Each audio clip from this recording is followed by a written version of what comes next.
Hello, hello. My name's Dan, aka Coach King. I'm a personal trainer based in Southampton, and this is going to be a truly unfiltered get to know me session of why I got into coaching and why I get such a kick from helping people develop their performance and well-being over a period of time.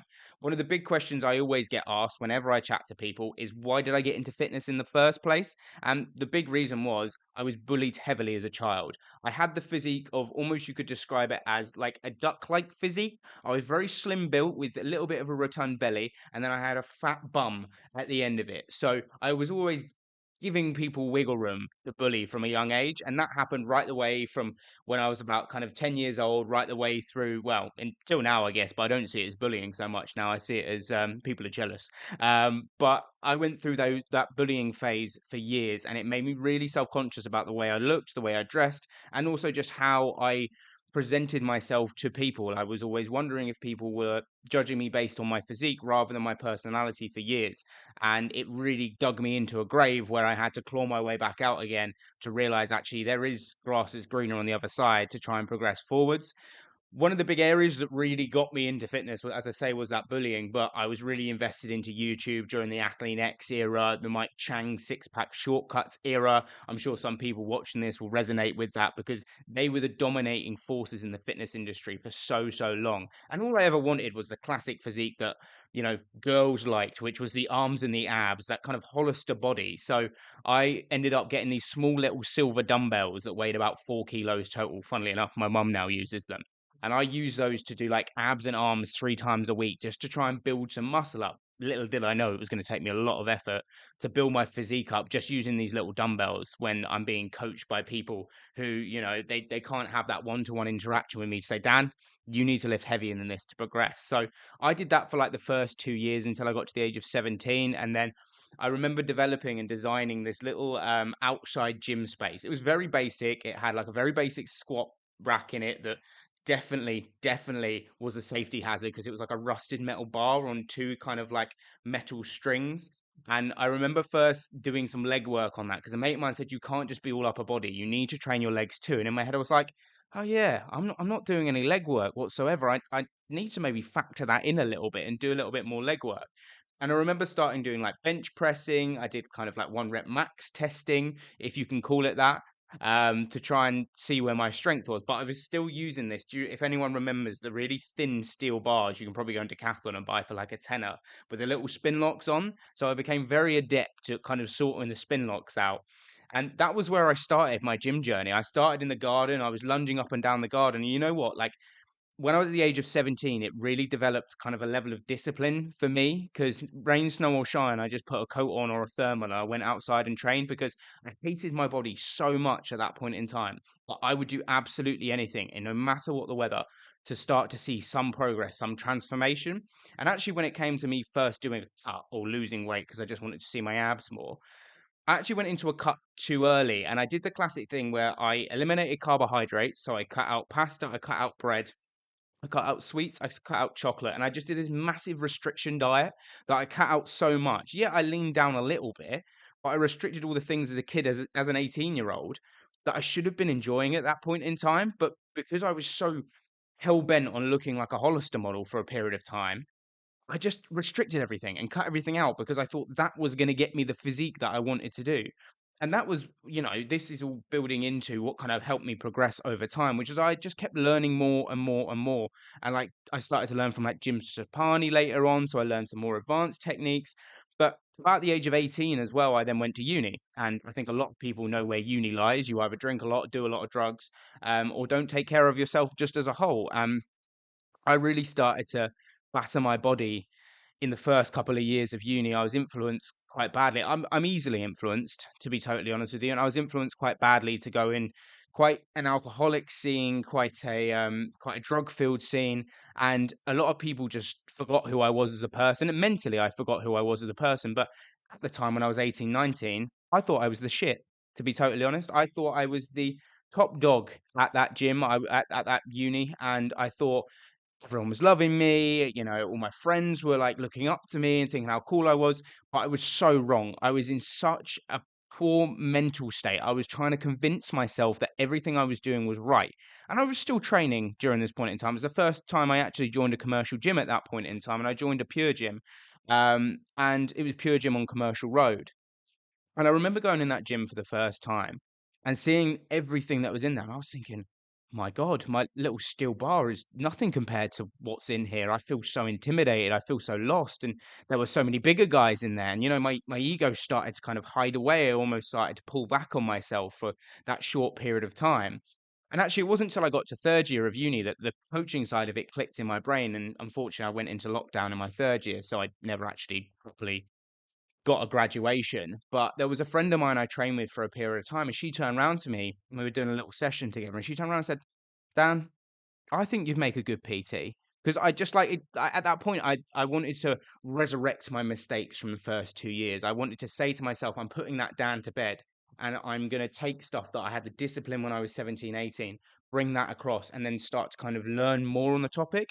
I was doing a sports and exercise science degree at this point in time, which I ended up getting, and that really helped develop my knowledge further. So when I went in and trained with people, I always try to not coach them, but if I saw something that I could help with, I'd help them without standing there and being like, "You're doing the form wrong," like a little form Nazi. So I learned a lot in that period of time, and I learned kind of how to control my emotions a bit better. I learned how to build a reasonably good physique. And actually, over that period of time at uni, I put on about 15 kilos of weight, where I was 75 kilos when I first went to uni, completely out of shape. I definitely drank too much.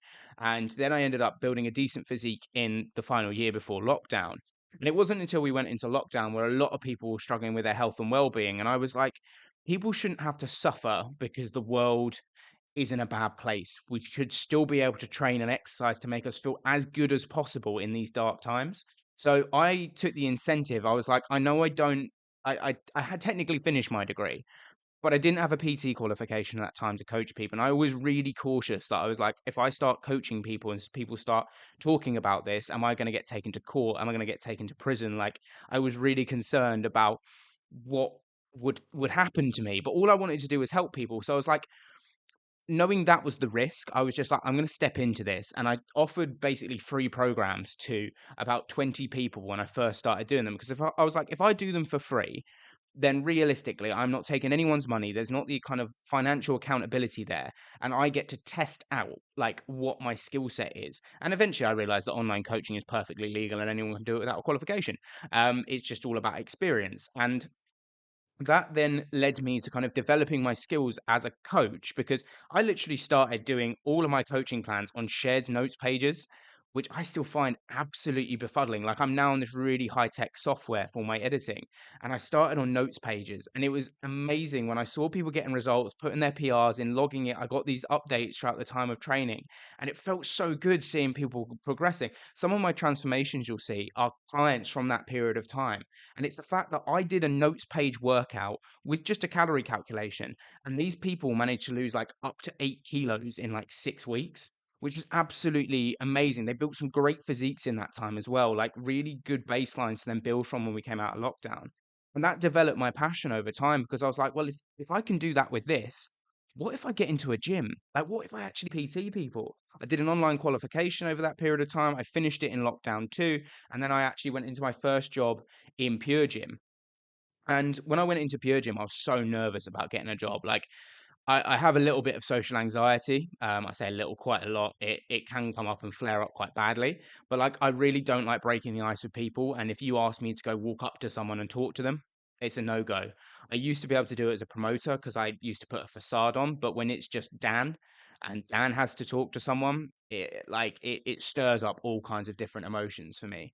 So I remember going in, asking the manager Craig for a job, and he was like, "Yeah, we've got them going. Like, just apply online." And like within 2 weeks, I was working at my first ever gym job. And this is where I said about financial suicide, because realistically, going into a self-employed personal trainer job straight after COVID, when people didn't want to stand within 2 meters of you, let alone be personal trained within 2 meters of you, it was financial suicide. My first couple of clients was my neighbor and my partner at the time, and they really helped set the financial tone for me. Because the programs, as much as they were amazing, and over the time I did that, I actually ended up generating about £1,100 of income just selling programs for like 25 quid, which was sold to 45 people. And there was also recurring ones after that. So I would have made more. Um, but they really helped me. My first ever client, opposed to my neighbor and my partner, was actually the general manager of McDonald's, which I thought was hysterical. That the first client I get was of one of the biggest fast food chains in the world, if not the biggest, and it's the general manager who genuinely has like chicken selects for breakfast, lunch, and dinner. And that was my mission. That was what I wanted to do. I progressed over time with all of that. I felt really good when I was coaching people. I understood that people needed more assistance and more help, and eventually it just helped me delve into this deeper world of coaching, this really helpful insight into how many different problems and struggles people are having in the gym. And a lot of them just need someone to turn around and say, hey, it's okay, like this will be solved, we can help you, and we can help you feel like a better person. I also went through the whole class structure. A lot of people remember my spin classes and my LBT classes, and I actually ended up doing a private class. It didn't do very well because I didn't market it well, but it just felt so good to get a room full of people who felt great. And it's one of my passions that I never want people to feel like they are inadequate, that they can't do something, and that they're limited by their own feelings and beliefs. I want them to know that everyone has the potential to achieve the things they dream of. You just have to get into it. You have to dive into the pool and not stand waiting for the safety float to come round. So that was one of the big stepping stones that put me into coaching. And ever since then, it's been a passion, it's been a drive. One of my big visions is to get on stage in front of 1,000 people and be able to perform a show that's either a self-help talk, a health and well-being talk. And if it helps a quarter of that room, I know I've helped 250 people in an hour, which was something, as I say, that's why it's a dream, that's why it's a vision. It'd be amazing to know that someone leaves there with some valuable information that changes their life for the better. And that's really why, I transitioned through the coaching period. I only ever want to help people. I'd never want to be one of those coaches that, beats down a client because they haven't tracked their calories for a day. We have to understand we live life at the same time.